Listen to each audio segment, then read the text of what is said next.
Daniel Hayes stood at the kitchen window, watching Laura's car pull into the driveway.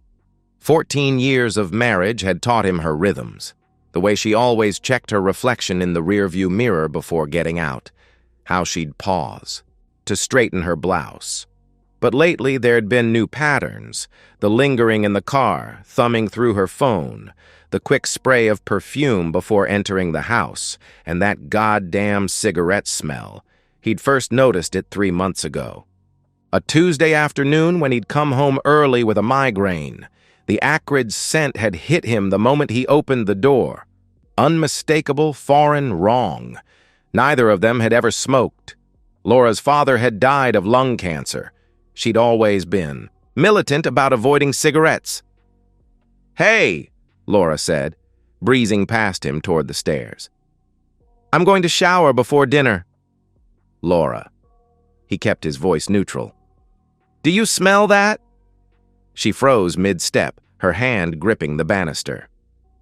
"Smell? What?" she asked, tension creeping into her voice. "Cigarette smoke," he answered simply. The panic that flashed across her face lasted maybe half a second, but Daniel's engineer's mind cataloged it like a data point. "Oh, that," she replied quickly, forcing casualness into her tone. "Mrs. Henry was outside smoking when I got home. Wind must have blown it through the windows." Mrs. Henry lived 3 houses down and had quit smoking 5 years ago after her husband's heart attack. Daniel knew because he'd helped them install an air purifier system. But he nodded, filed the lie away, and said nothing. That night, lying beside Laura as she scrolled through her phone with the screen angled away from him, Daniel's mind worked through the evidence. The cigarette smell appeared twice a week now, Tuesdays and Fridays. Laura's book club had moved to Tuesday afternoons 3 months ago. Her Friday yoga classes had started around the same time. He'd built his life on predictability and trust. Met Laura at Jim's barbecue 15 years ago. Her laugh had carried across the yard, genuine and unguarded. Within a year, they were married. She'd quit her retail job to manage the house while he climbed the ladder at Midwest Manufacturing.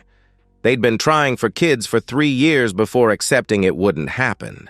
He thought they'd grieved that loss together, grown, stronger. Now watching her guard her phone like a teenager, Daniel felt the foundation shifting beneath him. The changes had been accumulating like rust on steel, invisible until suddenly the structure was compromised. New passwords on her devices, receipts from stores he didn't recognize, the way she'd started shaving her legs twice a week instead of once. Small betrayals that meant nothing individually, but together painted an obvious picture. Tuesday came again. Daniel sat in his office, staring at his computer screen while his coworkers discussed a valve failure. At 2 p.m., his phone buzzed with Laura's text, "Running errands, home by 5." He excused himself, drove home, and parked 1 street over. Through the gap in his backyard fence, he watched a beaten Honda Civic pull into his driveway. The driver, young, maybe mid-20s, cigarette dangling from his lips, walked to his front door like he belonged there. Laura let him in immediately. Daniel sat in his car for 20 minutes, his hands steady on the wheel, his mind already planning. He wouldn't confront them. Not yet. His engineering training demanded data, evidence, proof. Tomorrow he'd research private investigators, document everything, build an airtight case. He drove back to work, deleted his browser history, after researching the best PIs in Illinois, and began preparing for war. Marcus Reeves didn't look like a private investigator. No trench coat, no cigarettes, no world-weary cynicism. He looked like an accountant, wire-rimmed glasses, polo shirt, khakis. Which made sense, Daniel thought, since his job was essentially auditing marriages. They met at a diner in Rockford, 30 miles from Daniel's house.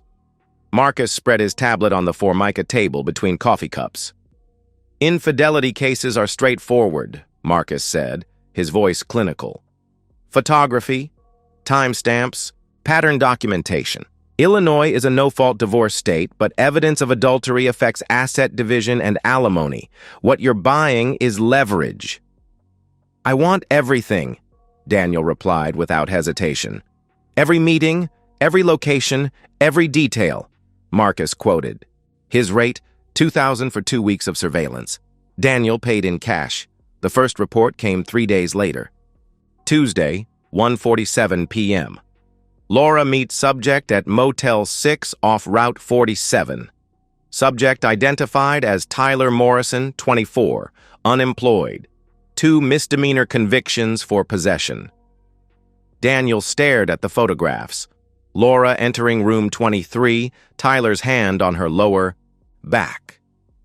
The familiar intimacy of it made his stomach turn, but he maintained his routine. Kissed Laura goodbye each morning, asked about her day each evening, listened to her elaborate lies about traffic and long lines at Target. His performance was flawless while Marcus's camera captured the truth. Friday's report included audio. Marcus had managed to record a phone conversation, Laura's voice breathy and giggly. He won't be home until 6. We have hours. The contempt in her tone when she mentioned Daniel. He's so predictable, so boring, cut deeper than the affair itself. Daniel met with Patricia, a divorce attorney Marcus recommended. Her office overlooked the river, all glass and sharp angles. With this evidence, she gets nothing, Patricia said confidently, reviewing Marcus's files. But you need to protect your assets now. Move half the savings to a separate account, legally yours to do. Document all marital property. Change your beneficiaries. Daniel did it all within 48 hours. Laura never checked their accounts anyway. She just used the credit cards he paid off monthly. The second week brought darker revelations. Marcus recorded Laura outside the motel. "I'm not leaving him yet." "Why would I?" she said with calculating coldness. "He pays for everything. Tyler doesn't have a job. Once I figure out how to get the most in a divorce, then I'll file." Tyler's voice nervous. "What if he finds out?" "He won't," she answered dismissively. "Daniel's sweet, but he's not exactly observant. Besides, even if he did, what's he going to do? He's never raised his voice in 14 years. Marcus's final report was comprehensive. 23 documented meetings over the 2-week surveillance, period. But evidence suggested the affair had been ongoing for approximately 3 months. 12 hotel visits during that time. Hundreds of text messages Marcus had somehow obtained. Financial records showing Laura had opened a separate account, squirreling away cash withdrawals from their joint account. "She's planning her exit," Marcus observed during their final meeting. "But she's greedy, wants to milk you for a few more months." Daniel studied the surveillance photos. Tyler always smoked while waiting for Laura. American Spirits, the source of that smell that started everything. In one photo, they were kissing in Daniel's driveway, Tyler's cigarette still burning between his fingers. "There's something else," Marcus said carefully, sliding a USB drive across the table. "Last Tuesday, she brought him to your house, your bedroom, specifically." Daniel pocketed the drive without looking at it. He didn't need to see that. The violation was complete enough. That evening, Laura hummed while making dinner. Some pop. Songs she'd never listened to before Tyler. She'd grown careless, confident in her deception. Her phone sat unlocked on the counter. She'd stopped bothering with excuses for the cigarette smell. "You seem happy," Daniel observed casually. "Just a good day," she replied without even looking at him. "Book club was fun." He smiled, genuinely, this time, because Marcus had confirmed Tuesday's pattern. In 3 days, Laura would bring Tyler to their house again, and Daniel would be ready. Daniel's supervisor barely looked up when he mentioned the dizzy spell. "Take the afternoon, Hayes. You've got plenty of sick time." The drive home took 17 minutes. Daniel had timed it repeatedly over the past week. He'd leave at 1:30, arrive by 1:47, right when Marcus said they usually arrived. The Honda Civic was already in his driveway, parked at an angle like Tyler was planning a quick escape. 3 cigarette butts littered his front steps. American spirits. Daniel photographed them before entering his own home. The living room curtains were drawn, something Laura never did during the day. He could hear them before he saw them. Tyler's laugh mixing with Laura's voice. She sounded younger, lighter, like the woman he'd married 15 years ago. Daniel stepped into the doorway. Tyler saw him first, his cigarette freezing halfway to his lips. Laura was curled against him on Daniel's leather couch, the one they'd bought together for their 10th anniversary. Her hand was on Tyler's chest, her wedding ring catching the light. "Daniel," Laura said, her voice cracking, but only for a moment.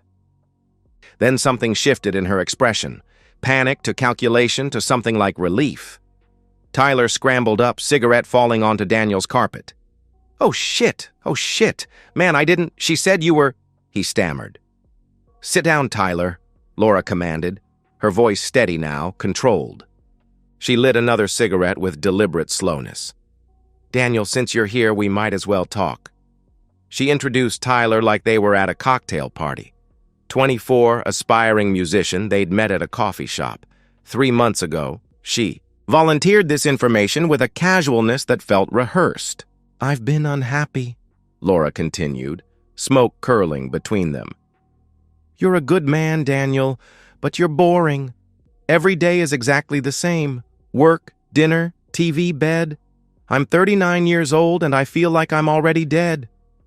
Daniel said nothing, his silence seeming to embolden her. "Tyler makes me feel alive," she declared boldly.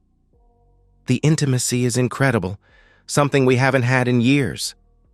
She paused, gauging his reaction. "I wasn't planning to tell you yet, but since you know, here's what's going to happen." She laid out her terms with the confidence of someone who'd rehearsed this speech. Tyler would continue coming over, twice a week, just like before. Daniel could either accept it or face the consequences. She'd claim emotional abuse, sexual inadequacy, years of neglect. She'd take half of everything, maybe more. His reputation at work, in their community, she'd destroy it all. "I've already talked to a lawyer," she lied smoothly. "Wives always win these battles. You can keep your dignity and your money if you just accept the situation. Tyler's not going anywhere." Tyler shifted uncomfortably. "Laura, maybe we should..." He started hesitantly. "Quiet!" she snapped without even looking at him. Her focus was entirely on Daniel, predatory and certain. "You're too weak to fight me, Daniel. Too worried about what people think. And you're definitely too smart to lose everything over pride."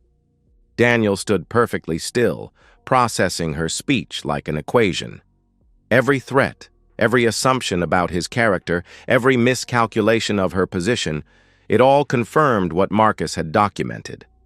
Laura had mistaken kindness for weakness, consistency for stupidity. "I need to think about your proposal," Daniel said finally, his voice perfectly level. Laura's smirk widened. "Take all the time you need," she replied smugly. "We'll be here." Daniel walked to the bedroom, his footsteps measured and calm. Behind him, he heard Tyler whisper urgently, "He's taking this way too well. Something's wrong." "He's in shock," Laura replied, but uncertainty colored her voice for the first time. In the bedroom, Daniel retrieved the manila folder from his dresser drawer, the one he'd prepared 3 days ago, knowing this moment would come. The weight of it felt satisfying in his hands. 2 weeks of Marcus's surveillance evidence, Patricia's business card clipped to the front. He paused at the mirror. The man looking back wasn't the boring husband Laura thought she'd married.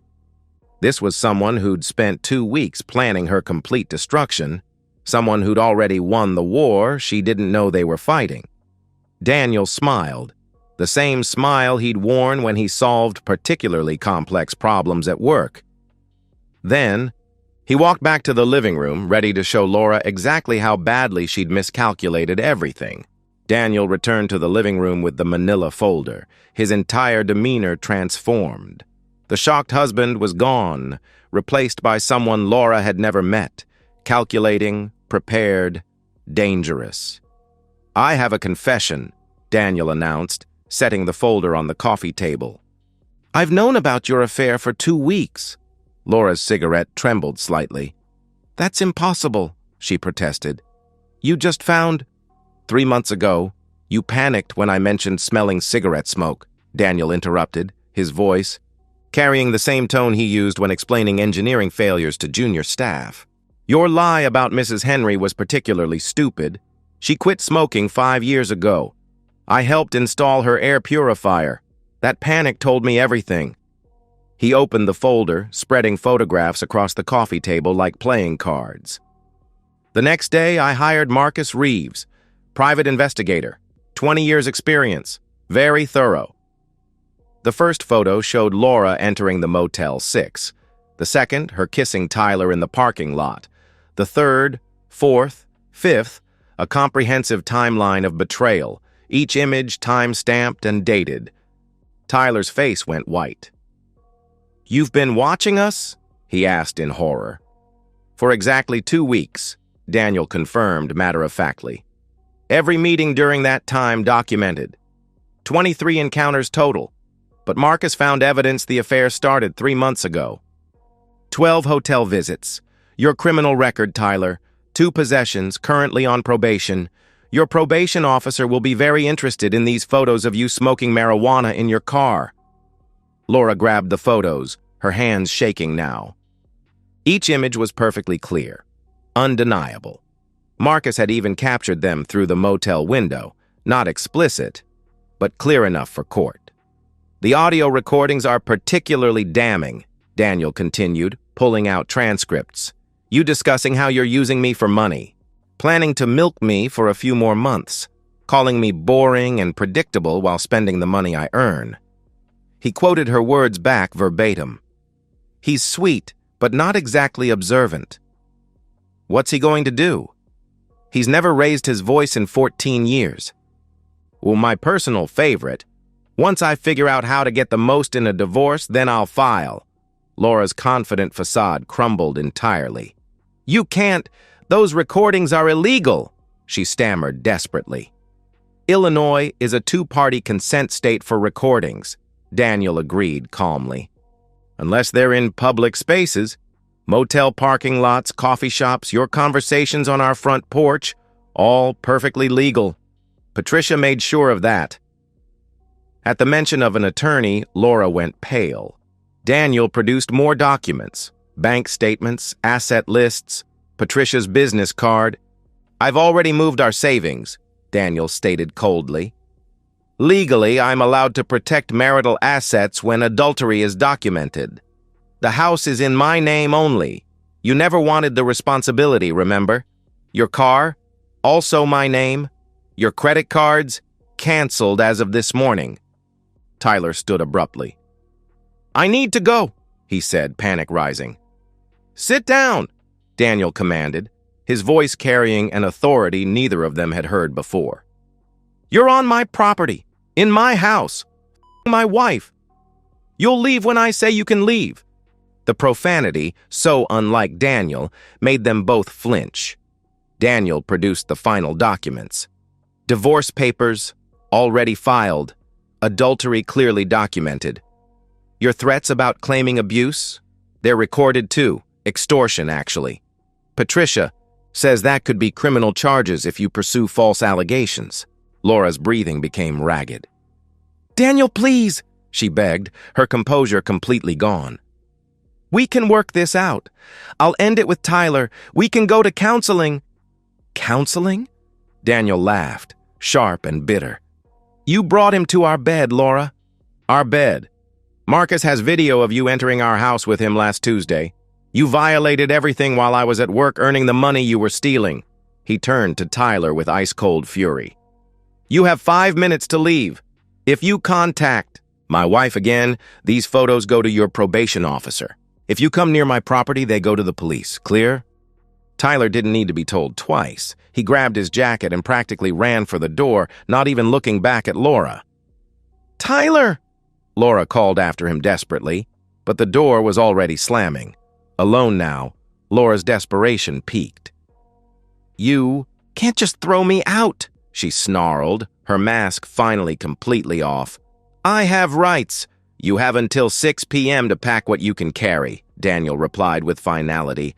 "Anything you leave becomes property disposal. Your sister lives 40 minutes away. I suggest you call her." "This isn't over," Laura threatened, venom in her voice. "I'll fight you." "With what money? What lawyer? What evidence?" Daniel asked, gathering the photos back into the folder. "You calculated every angle except the one that mattered. You thought I was the same trusting fool you married. Instead, you taught me something valuable, how to solve problems permanently." As Laura stormed toward the bedroom to pack, Daniel called out calmly, "Oh, and Laura? I called your Tuesday book club myself last week. They haven't seen you in 3 months. I told them you'd found a new hobby." The sound of her sob was the last weakness she'd show him. The divorce finalized in 43 days, near record time for Illinois. Laura's attorney, a public defender turned divorce lawyer she'd found through legal aid, reviewed Daniel's evidence for exactly 1 meeting before advising immediate settlement. She got nothing. No alimony, no assets, no dignity. Daniel heard through. Marcus, who kept casual tabs as a professional courtesy, that Tyler had disappeared from the state entirely. Apparently, the threat to his probation combined with Laura's subsequent stalking had driven him to Colorado. Laura's own family, initially sympathetic, withdrew support after Daniel's attorney shared the recorded extortion threats. The house felt different now. Cleaner, somehow, though Daniel had hired professionals to deep clean everything twice. The cigarette smell was gone, along with the uncertainty that had plagued his final months of marriage. His evenings were his own, sometimes working on engineering projects, sometimes just enjoying the silence. 6 months later, his colleague Jennifer mentioned her sister was getting divorced. Caught her husband cheating. She's devastated, doesn't know what to do. Daniel pulled out Patricia's business card. "Tell her to document everything first," he advised. "Then call this attorney, and whatever she does, don't confront him until she's ready for war." "Speaking from experience?" Jennifer asked curiously. "From engineering," Daniel replied with quiet satisfaction. "You never start demolition until you've planned the complete teardown." The house he'd shared with Laura had become his alone, filled with the quiet satisfaction of problems solved and justice served. Sometimes the best revenge wasn't dramatic or passionate. It was methodical, thorough, and absolutely complete. Laura's last Facebook post before deleting her account had been telling, "Starting over is hard when you've lost everything." Daniel had commented with a single word. "Exactly." She'd blocked him immediately, but the message was already delivered. He'd won not through rage or violence, but through patience and preparation, the same traits she'd mocked as boring. Turns out, boring could be devastating when properly applied. And that's the end of today's story. If you enjoyed it, please give this video a thumbs up and drop a comment below. Your support helps the algorithm push my content further. If you're new to the channel, don't forget to hit that subscribe button. It really helps me keep creating more stories for you. Thanks for watching, and I'll see you in the next one.